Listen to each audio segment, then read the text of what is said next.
Di sebuah gedung tua yang sunyi, terdapat sebuah pintu yang tak bertanda.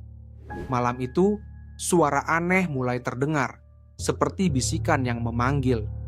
Rina, seorang mahasiswa yang baru pindah, merasa penasaran. Setiap malam, suara itu semakin keras, seolah-olah memintanya untuk membuka pintu itu. Teman-temannya memperingatkan, "Jangan dekati pintu itu."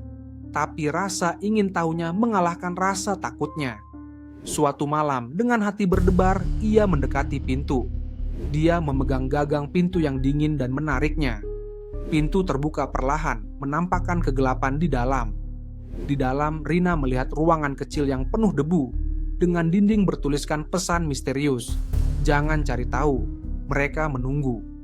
Suara bisikan semakin dekat, membuatnya terperangkap dalam ketakutan. Saat ia berbalik untuk melarikan diri, dia melihat bayangan gelap melayang di belakangnya. Rina berlari keluar dan menutup pintu, tetapi suara itu berhenti. Beberapa tahun kemudian, gedung itu dihancurkan, dan orang-orang melupakan kisahnya. Namun, suara itu masih ada, menunggu korban berikutnya yang berani membuka pintu tak bertanda itu.